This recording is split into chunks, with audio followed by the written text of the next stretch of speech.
Puluhan tenaga medis dan akademisi Fakultas Kedokteran UNAIR Surabaya Selasa malam memberikan penghormatan terakhir saat mobil ambulan membawa jenazah seorang dokter yang bertugas di Rumah Sakit Royal Surabaya ke kampung halamannya di Karanganyar, Jawa Tengah. Isak tangis terjadi oleh rekan sejawatnya saat mengiringi mobil ambulan yang membawa jenazah Dr. Sulis Bayu Sentono. Dr. Sulis Bayu Sentono, spesialis ortopedi atau bedah tulang RSU Dr. Sutomo, yang juga dosen di Fakultas Kedokteran Universitas Airlangga ini meninggal dunia akibat terpapar COVID-19. Selasa sore, dokter spesialis ortopedi berusia 41 tahun ini wafat setelah sempat dirawat di ruang isolasi khusus RSUD Dr. Sutomo selama 1 bulan lebih. Prosesi penghormatan dokter kelahiran Karanganyar, Jawa Tengah ini sesuai dengan protokol pemulasaran COVID-19, yakni jenazah tetap berada di dalam ambulan. Profesor Dr. Joko Santoso, Ketua Senat UNAIR Surabaya mengatakan, Dr. Sulis Bayu Sentono merupakan orang yang cerdas dalam spiritual, mental, dan ilmu ortopedi anak. Hal ini yang membuat Civitas Akademika UNAIR merasa kehilangan seorang dokter yang cerdas yang terpapar COVID-19 diduga dari pasiennya. Cerdas mental, cerdas sosial, apalagi cerdas ilmu pengetahuannya.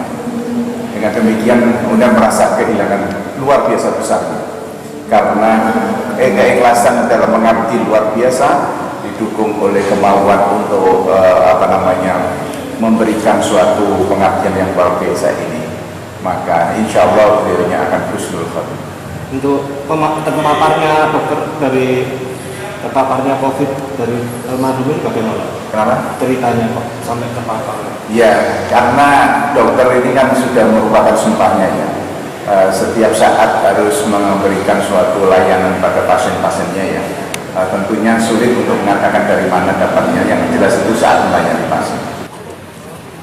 Sementara itu, Dr. Joni Wahyu Hadi, Direktur RSUD Dr. Sutomo Surabaya mengatakan, bila Dr. Sulis Bayu Sentono meninggal dunia akibat COVID-19 sehingga di paru-parunya mengalami kerusakan, hingga dirinya harus mendapatkan perawatan secara intensif di Rumah Sakit UNAIR. Saat almarhum pertama kali dirawat karena positif COVID-19 sekitar 2 minggu. Namun kemudian dirujuk ke Rumah Sakit RSUD Dr. Sutomo Surabaya selama 5 hingga 7 minggu. Karena kondisi Dr. Bayu semakin memburuk hingga akhirnya meninggal dunia di rumah sakit tersebut. Beliau dirawat di rumah sakit juga kira-kira 1 minggu, memberat, kemudian kita merawat di Sutomo sekitar 5 minggu. Kita upayakan untuk membantu paru-parunya yang makin hari makin memburuk. Paru-parunya makin memburuk sampai beliau meninggal itu masih positif selama 1 bulan lebih masih positif.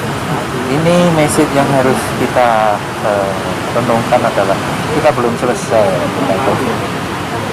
Coronavirus ini tidak bisa diprediksi perjalanan. Jadi hati-hati betul. Yang penting adalah pakai protokol kesehatan, pakai masker, jaga jarak, cuci tangan, social distancing. Perang belum selesai. Meninggalnya Dr. Sulis Bayu Sentono ini menambah tenaga medis di Indonesia yang meninggal akibat COVID-19 menjadi 80 orang. Irwanda Ikadisa, Surabaya TV.